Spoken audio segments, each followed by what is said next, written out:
als een hinder daar op de voet staan gaat, dan... Nee, valt mee. Valt tot nu toe mee. Ik denk ook wel aan hoor. Draven vast wel weg.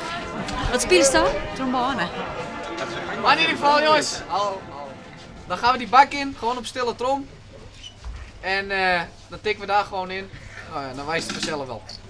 Ik hoop dat jullie ervan genieten en dat na de tijd ook laten horen. Ik ga u nu voorstellen aan de show Black Rhythm. En ik stel u daarbij voor Advendo uit Snee. Wat binnen de risico's? Nou ja, als je een korps hebt kabaal en een hinder is van nature een vluchtdier.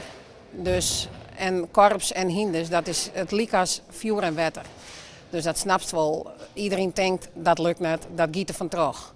Maar dat is net zo. Ze worden er mooier van en de kerst een hinder al aan wennen letten.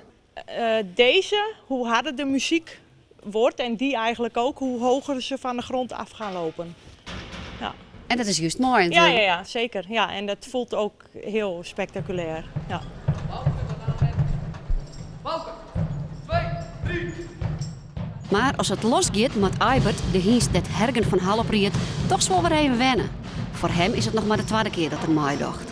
Maar al rille gauw ha alle fjouwerhinders het ritme te pakken.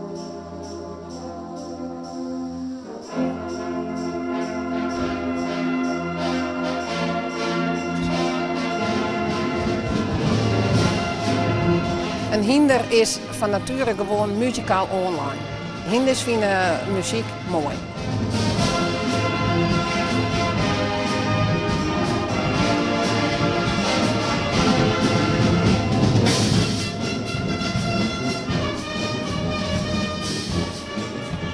Een op het eerste idee misschien wat wilde combinatie liep het er in de praktijk haast natuurlijk uit te zien.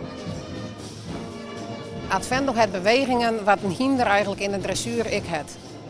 En als dat samen schucht met 63 man en die hinders, dat, ja, dan krijg je nog 1000 mensen op de banken steen. Daar geven we van uit.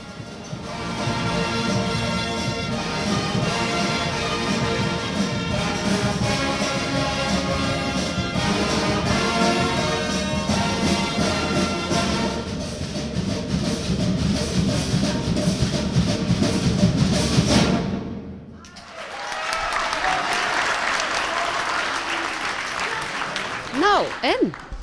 Nou, ik moet eerlijk zeggen, ik ben wel onder de indruk. Zozeer wel van het korps op zich en ja, van de paarden. Dat het zo'n samenspel kan zijn. En het is een uniek product, denk ik. Ja. Het is een hartstikke mooi evenement. Het is eigenlijk nog niet eerder vertoond dat een muziekkoers in deze omvang met muziek met 4 paarden bezig is. Dat is prachtig. Ja, ik krijg toch wel kippenvel van zowel het hinder natuurlijk als van ja, eigenlijk toch de hele muziek die ook wel in de geschiedenis van het Friese paard hoort. Hè? Een beetje een stukje marsmuziekachtig en dan ben ik een leek op muziekgebied, maar toch veel wedstrijden, concoursen, dan draaien we toch dit soort muziek. En als je ze nu samen ziet live, dan denk ik, ja, dat is toch echt heel mooi. Ja.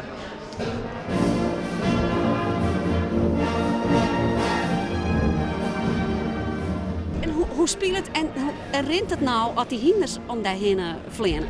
Nou, dat valt op zich wel mooi. Je let er wel op, maar verder is net. Maar het rint moeilijker hier gewoon in een bak, zeg maar. Mooi het spelen en rennen, dat is moeilijker. Maar die peren, dat valt wel mooi. Je let er wel op en dan. En jouw de tamboermeter ik nog speciale aanwijzingen aan het korps? Het rennen op zich net, want dat is gewoon zoals het normaal is. Maar het spelen, dat moet wat vlakker wezen. Want oors dan heeft die crescendo's en die decrescendo's. Nou, die moest nou wat achterwege letten. Want oors, dan schrikken die peren, die schrikken gewoon.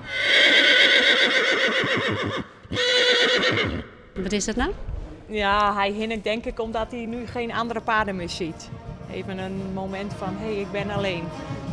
Dit is dus een proeven van het spektakel ter ere van het Frieske Hienstenstamboek in oktober.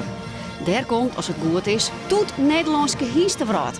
Alle indoors in Nederland, nou Maastricht, Jumping Amsterdam. We hopen dat dat een uitnodiging voor ons wordt om daarheen te gaan, ja. En is het dan de bedoeling dat Advendo daar heen gaat of kunnen oren korpsen dit concept keepje? Nee, wij gaan eerst maar Advendo. En als we het zet binnen, dan maar een oren dwan. Ja. Nou, heel veel succes, Haast. Dank u wel.